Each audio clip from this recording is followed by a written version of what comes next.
So Stephen, it's so lovely to be here today, and we're at the Langton Street studio for Guy Goodfellow Interiors, and I'm here with Stephen, the creative director for the interiors and architecture firm, and I'm so excited to sit down with you today and just have a little chat. Thank you very much for joining me and for inviting me. So to kind of just first jump in, for those of our audience who are not familiar with you, would you mind just giving us a brief background about who you are and what you do? So I'm the creative director for Guy Goodfellow for the interiors and architecture side of our business, for our practice. So I work sort of hand in glove with Guy to deliver all the residential projects. But I've been doing this for, well, it's close to 20 years actually. So I had a sort of an art history and architectural history sort of academic qualification, and then I went and I worked for Harrods as a graduate on their program, which cool experience. gave me a great access, I guess, to the business, and I found myself gravitating towards interiors, art, the furniture side of their business. I then went to work for a brand after that, and then I worked privately for a family office for over 10 years, and then I joined Guy a couple of years ago. Well, I think your experience is so wonderful because it's quite varied, but it's led you here today to work for Guy Goodfellow, and the interiors that you guys put out are just beyond beautiful.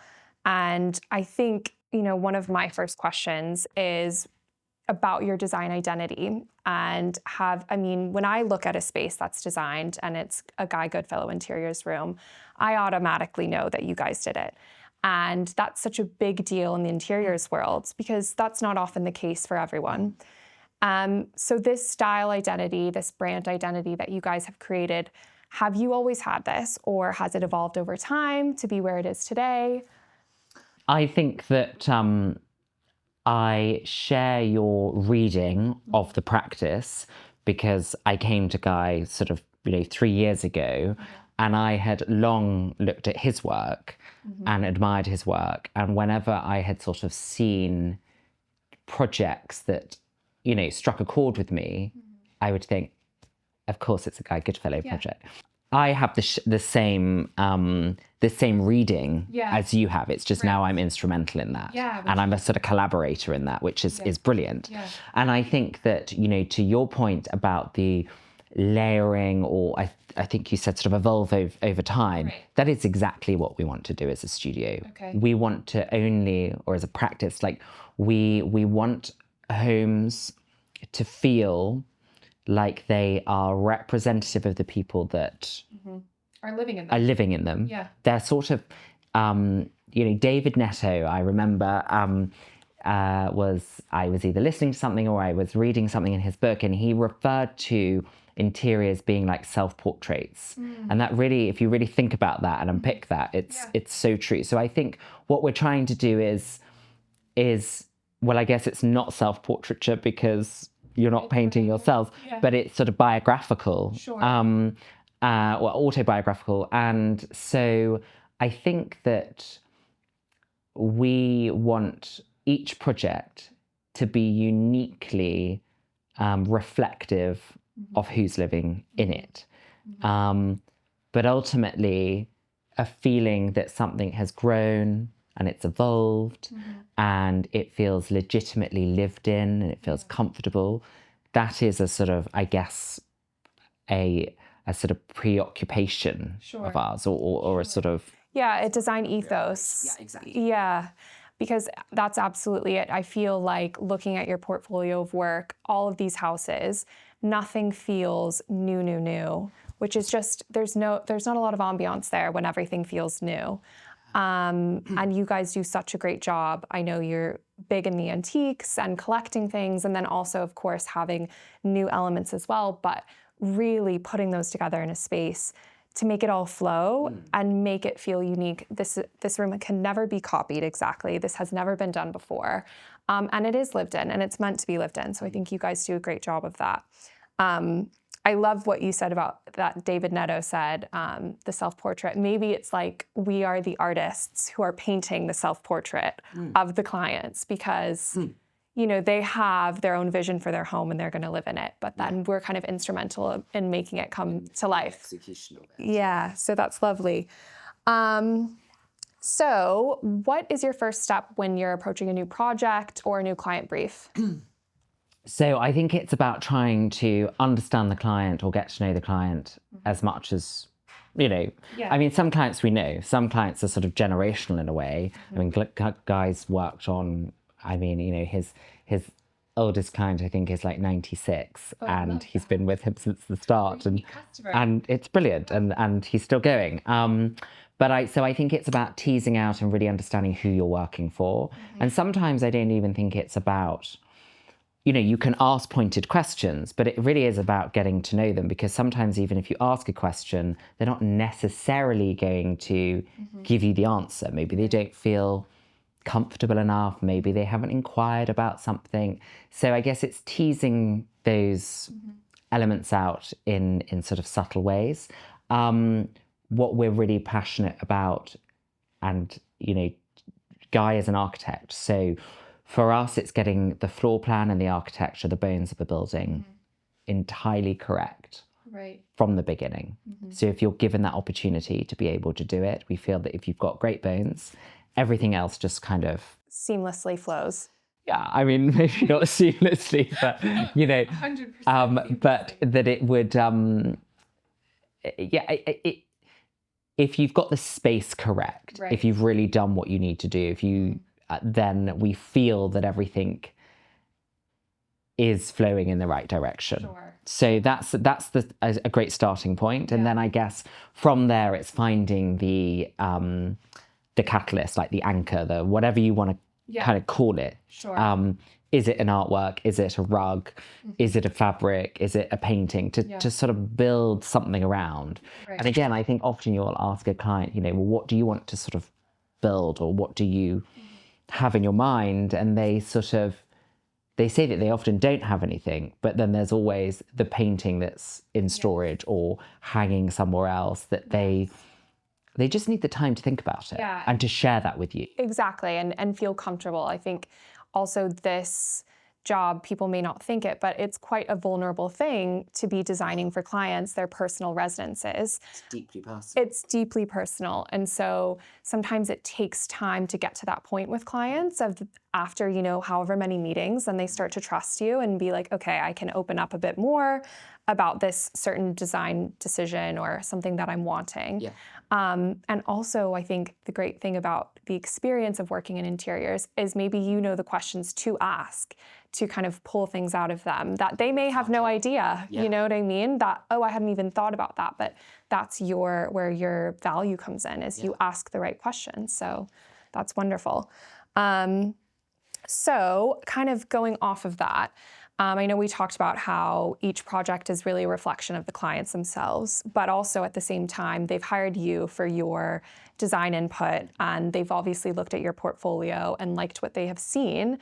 How do you kind of marry the two where one's not overtaking the other, where maybe a client has a lot of inspiration that is not necessarily always aligned to your design style or the brand's design style? How do you kind of balance that, like between clients' ideas and your own preferences? Well, I think, again, to sort of reference something that we talk about often, is it's about sort of guiding a client in the right direction. So it's explaining to them that, a client can say, I've got a new, I'd use an example. Sure. A client recently said to me, Stephen, I completely agree with you. We need to populate the entrance hall with some more pictures. And so I found these wonderful sort of landscape paintings, and I sort of turned up to the house, kind of one in each arm. Yeah. And she said, oh, they're really beautiful. But I went out for lunch earlier and I walked past a gallery, and I've got these other paintings that are kind of coming on approval in the morning. Could you please come in and have a look at them? And she showed me a photograph of them. Yeah. And I said, well, they're sort of extraordinary for somewhere, but not here. And she said, well, I really want you to come and have a look at them. I said, well, I can come tomorrow, but what I'm holding in my hand right now is perfection. Yeah. And these are just not going to work in that space. Right. So if you're asking me to come tomorrow to sort of like be convinced by them, I'm going to give you the same response. Right. And what I tried to do was just explain to her that for me, this is perfection. This is the best. Yeah. And she tried to share with me why she was on the opposing side, as it were. Well, not that we're taking sides, but Of course. You. Now, who do you think won in the? I think you won. No, she won. Goodness. And what I will say is that they're not to my taste. But actually, when I walked into that apartment the other day to talk to somebody about lighting them beautifully, I sort of walked in, and as I say, they're not to my taste. I tried to guide in a right direction. They're not wrong. They're just in a different direction to ultimately how I feel about something. Of course. But we, you know, at a certain point, you have to. It's their home. And it goes back to it's their home. It's a portrayal of what interested her. Sure. It was something that she really loved. And it was something that she would walk past and would feel something, you know, she was motivated to look at them. Whereas I don't think the two pictures that I came in with had the same, it didn't strike the same chord. Right.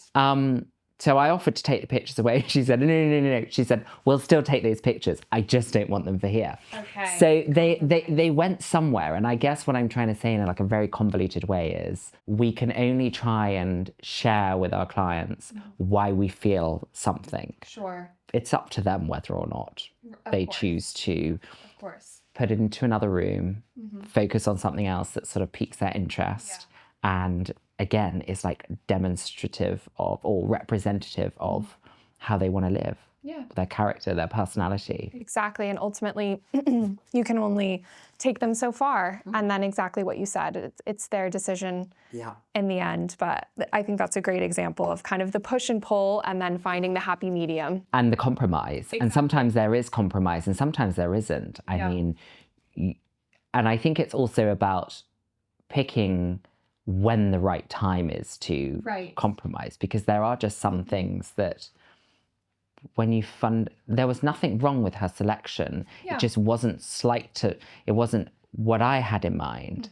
But when there is fundamentally something that doesn't sit, then it is your job as a designer to say, please. But again, it's about communication. It's about trying to share with them why you feel a particular way. Exactly. So that sort of answered the question in a very long-winded way. Story in my future explanations to clients. So thank you. I think, this is kind of a cliche question, but kind of looking at social media and, now we have Pinterest, we have Instagram, which are great sources of inspiration in our industry. But also sometimes I feel like it can be such a great benefit, but it also can be, come with its challenges as well, because it can also influence people to kind of design like what they see online. Or clients will show you a picture they saw on Instagram or Pinterest and say, I want this room exactly. In that sense, how do you kind of stay true and anchored in your design self and your design ethos with everything going on online and seeing everything all the time? I guess we live in a highly visual world, which is so extraordinary. I love to, wake every morning and it's switch off the alarm. And it's go onto Instagram. I don't, it's sort of like... Which, they say it's not healthy, but it's in our blood. It's in our... I guess it's a way to sort of connect, but it's also just a way to... I guess I'm a typical consumer in that respect. So I think you have a world that you're saturated by visual imagery, and we all understand algorithm, and we all understand that depending on what we talk about or click on, it's sort of fed to you. I think it's our job as designers or creative people to be mindful of the echo chamber that one is digitally in, Right. and actually remove yourself from Right. it. And I don't mean in a kind of detox way. I just mean like shift up your own algorithm, because there's only so much that's going to be fed to you in the same way. So for me, a deep, like, you know, a kind of deep rooted source of inspiration constantly is my Architectural Digest and World of Interiors. You know, Architectural Digest back to the sort of late 70s, early 80s, Okay. World of Interiors to the 80s, and just a constantly rich source of information that those images, I don't even think some of them are sort of digitalized yet. Or they are. I mean, there are ways, but they're not being fed to you. Sure. Um, So looking back historically. yeah. So I found, like, the other day, I can't remember what it was, but it was I guess it would have been like in the 90s, and it was the Duke and Duchess of Devonshire's flat in Mayfair. And I was flicking through it because it was in a pile of you know, constant piles of magazines that I have dotted around my flat, and I hadn't registered it before, and when I looked at it, I mean, it was just like the most beautiful bedroom. Wow. With this amazing stripe and the whole composition of it, and Simon Upton had sort of photographed it, but it was the first time I had ever seen this image, and I couldn't believe that I hadn't seen it. Right. And I think that's the point, is that you've just got to be inquisitive enough to constantly reference the books and the magazines. And I say this all the time to, you know, people, colleagues. You know, recently I was recruiting for a new position, and I was asking somebody, you know, who inspires them? What do they like to look at currently? You know, where do they source all their sort of information? And she just sort of bluntly looked at me and kind of said, well, I just kind of sourced it all on, you know, Pinterest and Instagram. And I was like, but you like books? And she's like, well, no, I mean, it's, and I sort of couldn't quite get my head around it. Sure. But I think that that's where I'm always looking for sort of a back catalogue of things to inspire me. But I guess, what was the original question? No, I think you answered it. I think you answered it so well. I think, you know, taking a step back from online digitally and looking at historic examples through published works like books, magazines. I think that's a great way or to just do going to, you know, I have two great friends, and the four of us go off for the weekend, and we sort of, they're Americans, so when they come here, we kind of say, okay, we're going to do Norfolk this weekend, and then we'll do Yorkshire, and we sort of go off and we see all the country houses that I've sort of seen before. Yeah. Because I was always obsessed with wanting to go to National Trust houses when I was a child. But there's nothing that can be better than seeing something like in the flesh. Yes.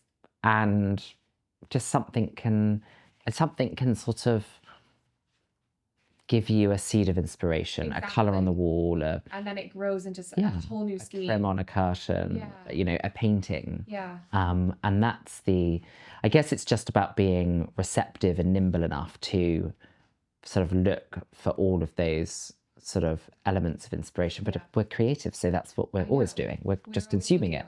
Yeah. Everywhere we go. That's a good kind of segue then. Whose work, past or present, are you super inspired by? So yesterday, I think I look at, often I make reference to the Sotheby's catalogue of Bill Blass.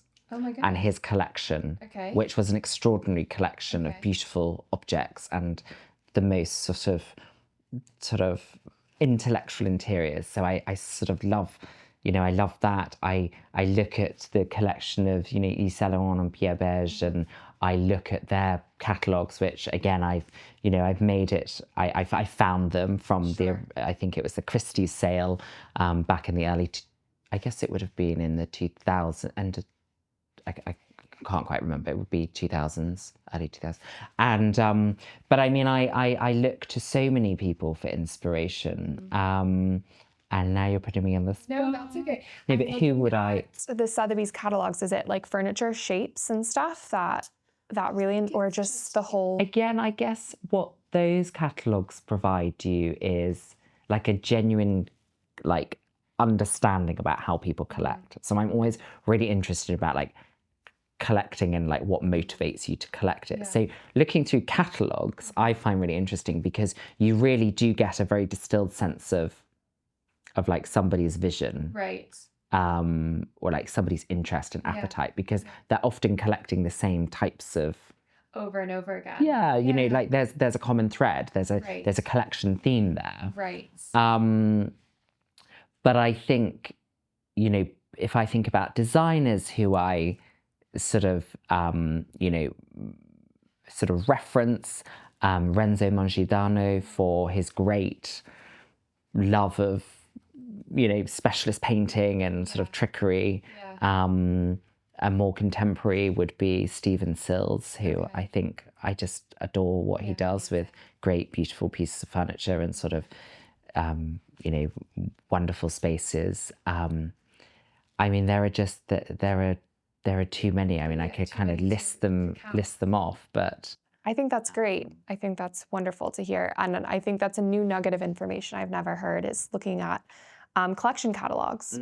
Very, very interesting. Yeah, well, I guess I have been lucky enough to work with so many clients that are sort of great collectors of, you know, major auction houses, and sort of, I guess, by being their decorator, you get sent these wonderful, because you're intrinsically part of them collecting. Exactly. But then that sort of piqued a real interest in me to sort of locate these collection catalogues that, you know, I was missing. Right. That have happened in the past. And that's a brilliant, you know, a brilliant, as I say, sort of like snapshot into somebody's world. Somebody's life.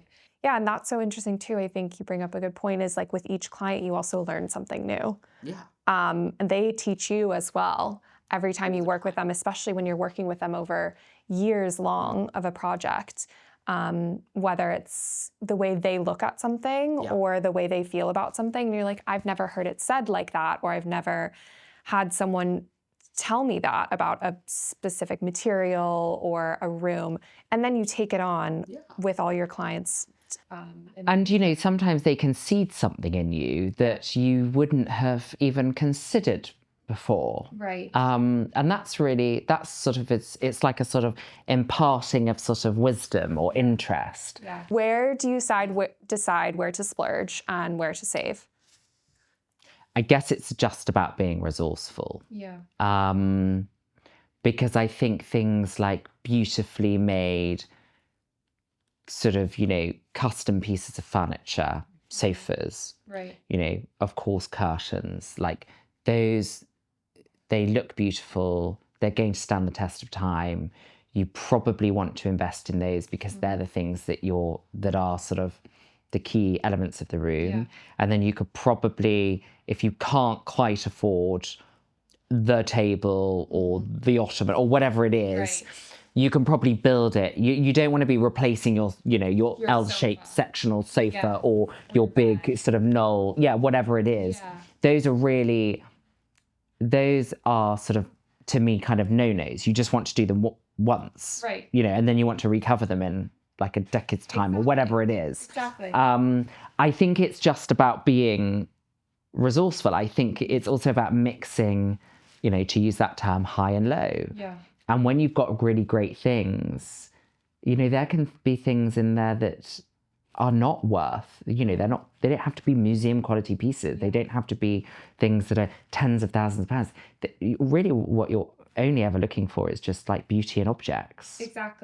And there are so many ways that you could do that. And I think that as designers often, especially in London, you're sort of spoilt because you might walk along particular roads, Pimlico Road, Lily Road, Church Street. And it's important, again, not to just live within that echo chamber, but to sort of open it up and just make sure that you are sourcing from a diverse perspective. It's also just really important that you're not always going for the very best of everything, because it can kind of look too rich. It can, and like that's what I was saying about everything being new. Sometimes it's like not the benefit of a room, or it actually doesn't end up looking that great because everything is shiny and brand new. Whereas maybe, you know, buying an antique piece that is 10 times less expensive than the new piece will actually do the room a lot better. Completely. So I mean, I have a very beautiful like Anglo-Indian tray table in my sitting room at home, and everybody comments on it. This beautiful sort of carved vase, and there's sort of beaten brass sort of tray table with the zodiac, and it's so divine. And I bought it from this dealer that I often go to, and it cost a few £100s, like if that. Right. But it's the thing that it just makes the room. And everyone comments. And everybody comments on it all the time. Yeah. And that's what's really curious. And I think that you've just got to be looking all the time. But I think in a sort of, to sort of go back to your initial question, I think you were asking about where you sort of can spend the money. Yes. And if I look at an example right now of working on a townhouse in London, and they spent a great deal of money on the architectural and the build side, and we're now doing the FF&E, and they want to spend on beautiful pieces, on quality pieces, but they can't do it over the 5 floors. So it's about saying, well, where are we going to spend the money? And actually, the daughter's bedroom, right on the top attic floor, could maybe have some pooky lights. Because what's wrong with them? They look amazing. The quality is They great. don't have to be, like collier webs or stones that are kind of cut down through the other areas of the house, and they look brilliant. Exactly. And actually, she's responding to them in a really positive way. Yeah. She likes them better, maybe. Exactly. Yeah. And so I think it's just about how you try and, and kind of spread the budget. Yeah. So, do your great pieces of like beautiful antique, sort of Max Rollett sofa or something in the drawing room. You don't need the same down in, well, actually you want characteristically something very different in the media room, in the basement, which is just very much a family room. Right. So you could go to somewhere that wasn't a bespoke sort of sofa, it could just be a more off the peg. Sure. So I think it's just about trying to reasonably kind of divvy it up. Yes. And I think you're so right, is like just being knowledgeable of all the options out there, like constantly, because for, like lighting, there's new places all the time, and they're, a high budget, or there are some that are low, and seeing them in person and being like, what, this place down here is actually making really great lights that are at a great price point. And so you really you have to know everything all the time and what's out there. You've got to see as many people as you can, and when people are gracious and they, companies call and they say, could we come and show your collection? And as designers, I'm sure that, you feel the same thing. Often you're so focused on what you're doing, and then there's not enough time in the day because you're recovering from the last client meeting and prepping for the next one. So actually somebody coming in to kind of effectively pitch a product, you don't always make the time for it, but actually it's so important to make the time, because that can just pivot you in the right direction. Friday was a really good example. We had this beautiful sort of sheer, I think it was made from like alpaca or something. And I said, I'm just not sure that this is going to work for this particular project. Like there is going to be a price sensitivity around this. Right. And we were like, but it's just so perfect. And we then saw somebody on Friday, and it completely sent us in another direction. Yes, it wasn't alpaca, but it gave us, what we wanted for half the price. And that was just because somebody wanted to come and see us, and we made the time. And that's what's really important. I think that's a really great point. Often it's kind of begrudging, where like someone will send an email like, hey, Friday at 1 o'clock, we're going to have an hour presentation. And everyone's like, oh my gosh, I'm in a deadline. I'm working on a plan. I'm doing something. But then it is always so important. It is very, very important. And getting out to like leaving the studio and going to events of different showrooms and different lunches and things like that, where people are showcasing new products. You have to be able to go and see things. You have to be able to just like check the finish on something that you can't, that you can only do that in person. Right. but also the scale of something. I mean, that's why I love working with antiques for the most part, is because you can literally, sort of chuck them in the back of the car, drive to a job, stand with the client and say, I've got 10 wall lights. And rather than having to sit there with tear sheets and work it out and elevate them onto CAD and do all of these kind of things, you actually, what you're saying to the client is like, this is what I'm suggesting, and it's there, like there it is. And actually, that's a brilliant way to work. I love to try things out. It's why I never really, and I know people will often say it's the wrong way to decorate, but I never start with the rug, very seldomly. I always add in the rug at the end, which is often an antique rug, because it's the thing that slightly messes up the scheme. It's the thing that slightly might not break it. It makes it. But it's not all perfect. It's not the exact same color with the palm. If I was going to custom make it, would I have got into this like nuanced detail of color? Probably. Right. But is the fact that it's slightly off makes it more interesting? Absolutely. And is the size a little bit irregular? Yes. But so that there are all those things that's personally why I and we love to use a lot of antiques, because I think it gives you this great sort of versatility. But I also think it just gives you a great sense of being able to try something. Yeah.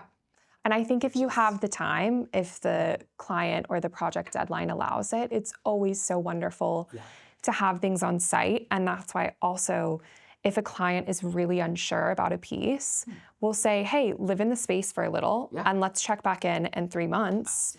And do you need something there? And how do you feel about it? And that's the kind of thing about when we talk about like the evolution of something. I recently had a client, and she wasn't criticizing, but she was sort of saying, well, why can you not just kind of give me the whole scheme? Like, why does it have to? She was sort of new to this, and that's fine. We all ask questions. And what I was trying to explain was that like we really could just do the whole kind of turnkey sort of thing, but it's not really us. Yeah.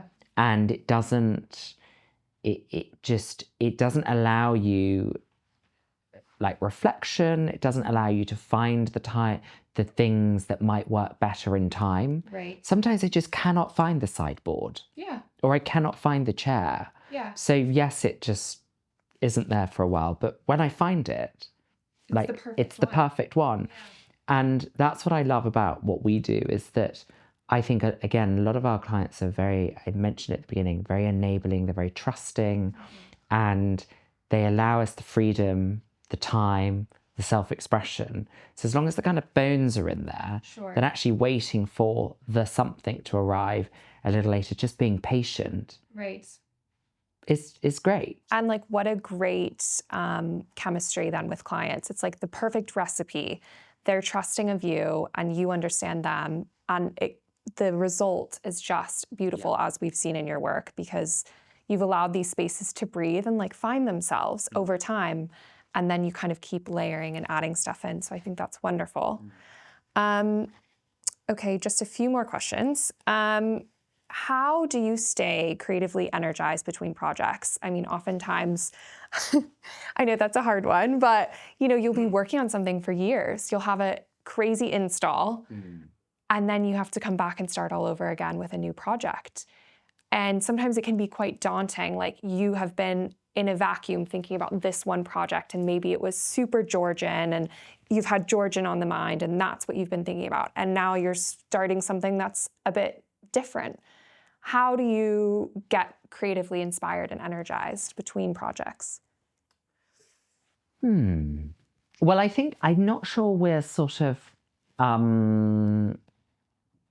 we're by no means purists. So like, if we're working on a Georgian building, it doesn't mean that it has to sort of be. So I think that's kind of what makes it interesting, is that we're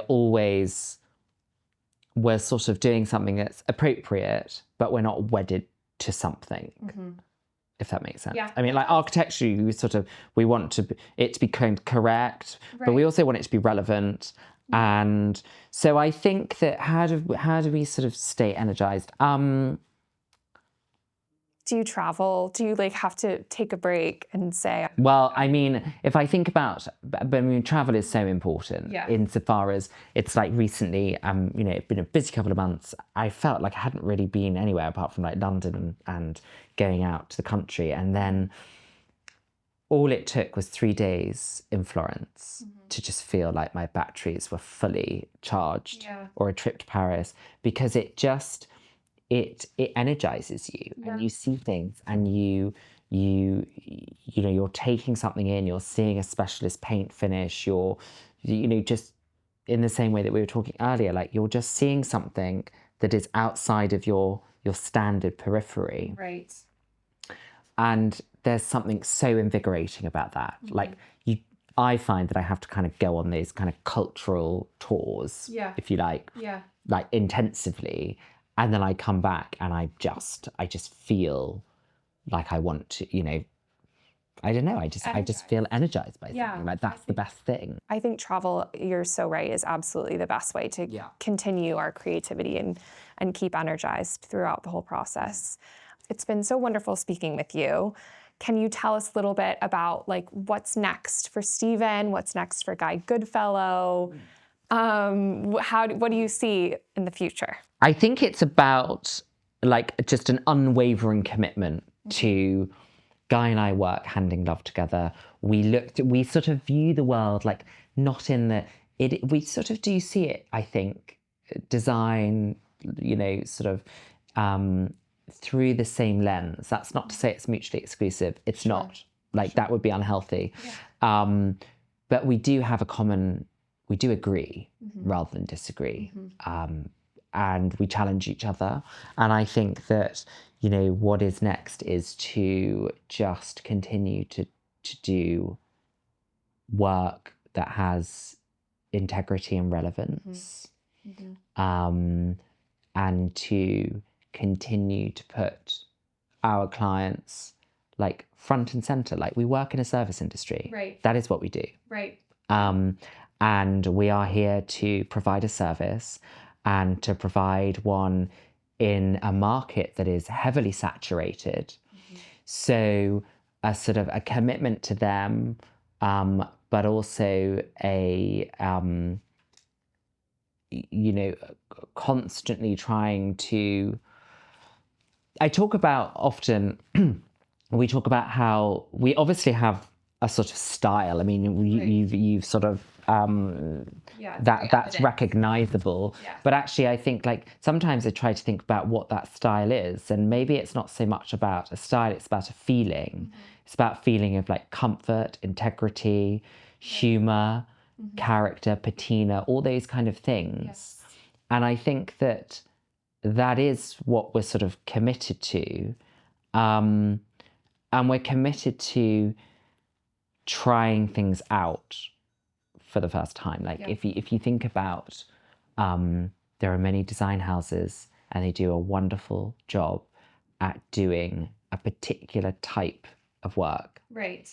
There's hallmarks to it. There's nothing to knock about that at all. It's actually, it's tried and tested. It's actually very smart. What we constantly try to do is like rewrite the blueprint. Because it's so deeply personal. So we're not trying to replicate the same thing over and over. We might have some things that we like to use, a particular fabric or a particular light.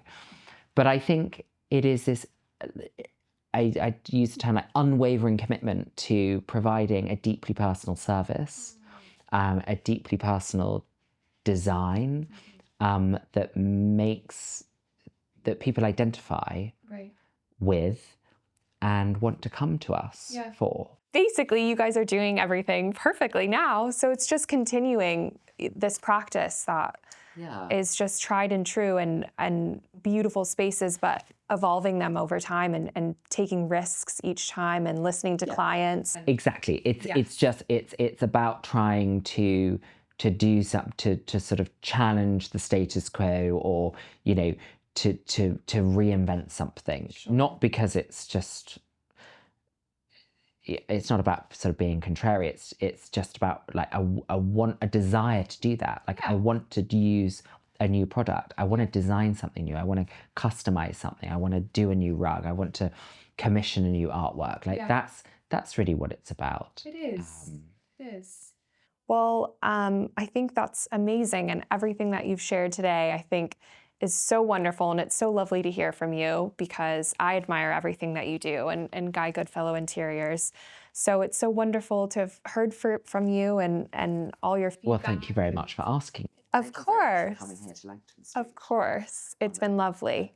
Like heavenly sunny. I know, a rare sunny, our first sunny day in like 8 months. But, well, thank you so much, Stephen. What's to come. Thank you Yes. very much. Okay. Thank you. Bye.